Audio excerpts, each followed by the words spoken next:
ingin berbicara mengenai seorang tokoh namanya Fazlur Rahman almarhum. Dia orang Pakistan. Nah, seringkali kita diberi kesan bahwa orientalisme itu berbahaya dan seterusnya. Saya setuju, cuma kita harus lebih mendalaminya bagaimana duduk perkaranya ya. Nah, almarhum Fazlur Rahman adalah salah satu contoh yang sangat baik untuk kita mempelajari hubungan antara Islam dan Barat, orientalisme, dan bagaimana dialog bisa dimungkinkan di antara Islam dan Barat. Fazlur Rahman adalah seorang kelahiran Pakistan. Dia lahir dari keluarga yang sangat santri, bermazhab Hanafi, seperti mazhab pada umumnya orang-orang Islam di Indo-Pakistan ya. Dia lahir di Punjab, di Panjab, yang menjadi salah satu sentral dari banyak sekali elit di Pakistan. Nah, sesudah lulus dari Universitas Panjab pada tahun 1940 awal, saya kira, dia pergi ke Universitas Oxford di Inggris, belajar dengan orientalis gitu, di sarang orientalisme. Dia mempelajari filsafat, dia mempelajari mistisisme, dan dia dikenal sebagai orang yang sangat mendalami teks-teks klasik Islam dalam bidang filsafat dan teologi. Almarhum Nurholis Majid yang pernah belajar dari Fazlur Rahman pernah menceritakan bahwa misalnya Anda bawa satu teks tidak jelas namanya siapa dan sebagainya ke hadapan Fazlur Rahman, dan dia akan dengan mudah membaca teks itu, kemudian menyebutkan ini pengarangnya siapa dan seterusnya, yang memperlihatkan betapa dia sangat menguasai tradisi klasik Islam.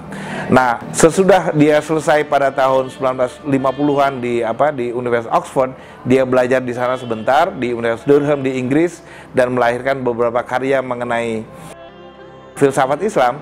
Dia kembali ke Pakistan sebentar, kemudian dia diundang untuk menjadi profesor di Islamic Studies, di Center for Islamic Studies di Universitas McGill di Kanada. Yang menarik dari Islamic Studies di Kanada ini adalah dia dibentuk oleh seorang orientalis besar, peneliti Islam yang sangat penting, yaitu Wilfred Cantwell Smith. Ketika dia mendirikan lembaga ini, Smith minta syarat dan dipenuhi, yaitu bahwa jumlah mahasiswa Muslim dan Kristen atau jumlah mahasiswa Muslim dan non-Muslim itu sama gitu ya, kira-kira 50-50%. Jadi dia ingin menghidupkan dialog bahkan di kampus. Nah, kembali kepada Fazlur Rahman, sesudah beberapa lama dia di sana, dia diminta oleh pemerintah Pakistan untuk kembali ke Pakistan, menjalankan sesuatu yang penting di sana yang disebut sebagai pusat studi Islam. Tapi tidak lama kemudian dia karena berbagai alasan politik, dia diharuskan kira-kira untuk hijrah dari Pakistan, dan dia menetap di Amerika sampai akhir hayatnya pada tahun 1988 saya kira.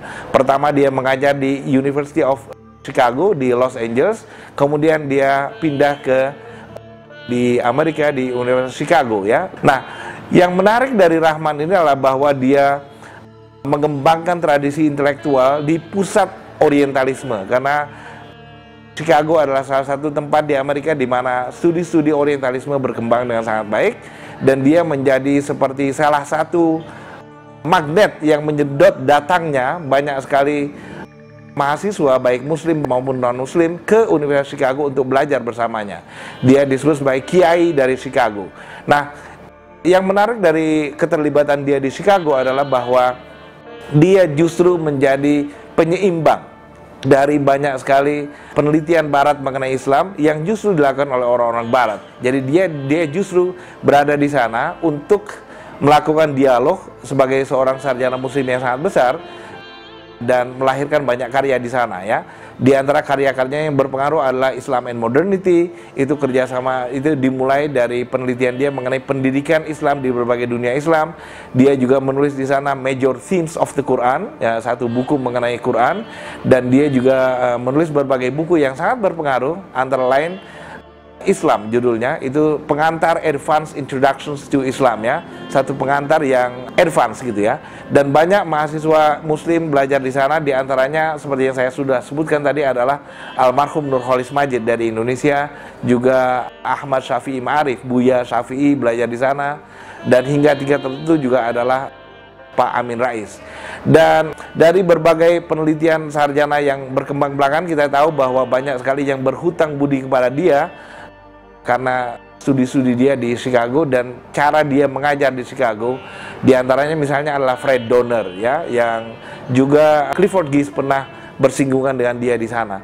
Semuanya itu memperlihatkan bahwa ada hal yang jauh lebih menarik dari sekedar Islam dan Kristen dalam studi-studi mengenai Orientalisme, karena di abad ke-20 para sarjana Muslim sendiri yang justru datang dan mengajar di sarang Orientalisme dan memulai dialog-dialog yang lebih bermanfaat di antara para sarjana Muslim dan sarjana non-Muslim justru di sarang Orientalisme itu sendiri.